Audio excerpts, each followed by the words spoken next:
Top students don't study more than you, they just understand the forgetting curve. I'm going to show you how to save hours of cramming using a 5-minute active recall window.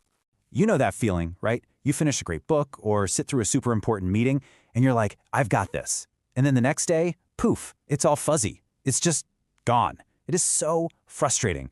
Well, today, we're going to dig into exactly why that happens, and even better, how you can actually stop it. So I got to ask, do you think you just have a bad memory? You know, that some people are just born with it and you're not one of them? It's a really common feeling, but let me tell you right now, it's just not true. Here's the thing. You don't forget because you're dumb. It has nothing to do with being smart or not. You forget because it's about biology. Your brain is just doing what it's wired to do. And honestly, that's great news, because if it's a system, it means we can learn to work with it instead of against it. Okay, let's get into it. So to really get the solution, we have to look at the problem first. And the problem is, your brain is basically in a constant deletion mode. It's wired for efficiency, right? So it has to constantly toss out information to save energy and focus only on what it thinks is critical for survival. Think about this. The second you learn something new, the very instant you close a book or walk out of a lecture, a timer starts ticking in your brain. And right away, it starts deleting. It starts filtering, prioritizing, and just trashing that new info. It's not personal. It's just how the machine works. And what's really crazy is just how fast this all happens. This chart gives you a pretty clear picture of what scientists call the forgetting curve. So on day 1, you're at 100%. You feel like you've got it all down. But then, if you do nothing, you wake up the next day and a massive chunk of it is just gone, vanished. How much are we talking about? We're talking up to 70% gone if you don't review that new information within 24 hours. That's not a typo. 70%.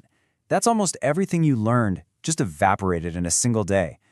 Just think about what that means for your work, for studying, for literally any skill you're trying to learn. And I really have to repeat this because it is so important. This is not you failing. This isn't a lack of effort on your part. It's just biology. Your brain is basically asking itself a simple question. Hey, was that information important enough to keep? And if you don't give it a signal that it was, its default answer is always going to be nope. Okay, so how do we send that signal? How do we basically yell at our brain, hey, that stuff was important, don't you dare delete it? Well, that's where the solution comes in, and it's so simple, it's almost elegant. It's what we're calling the 24-hour lifeline. So here it is, the 24-hour rule.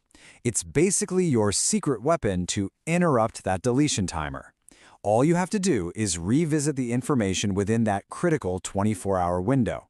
That one simple action sends a powerful signal to your brain that says, hey, this one's a keeper.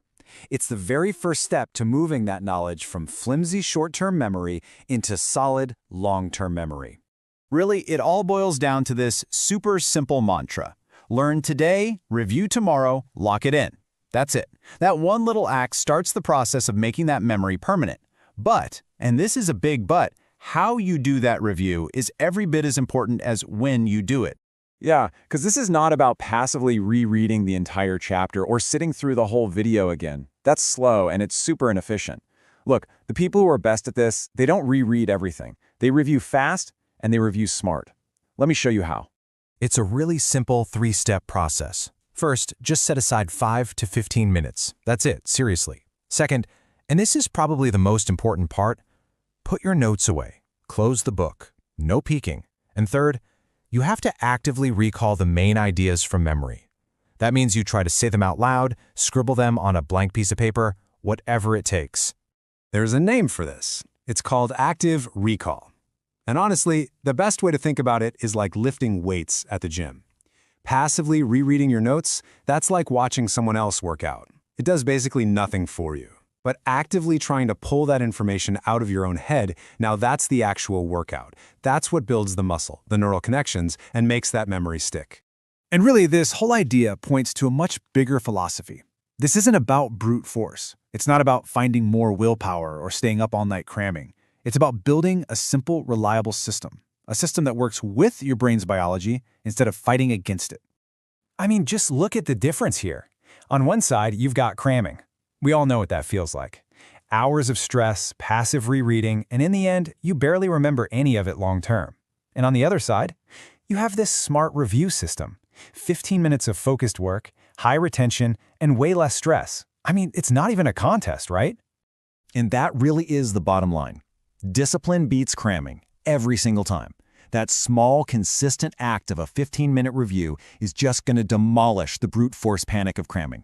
It's not a fair fight. One method builds real, lasting knowledge. The other just builds stress. So the takeaway from all of this is actually pretty simple. If you're going to remember just one thing from our time together, let it be this. A good system is always more powerful than motivation. Think about it. Motivation is flaky, right? It comes and goes. But a simple system, like the 24-hour rule, something you just do consistently, that's what actually builds real, lasting knowledge.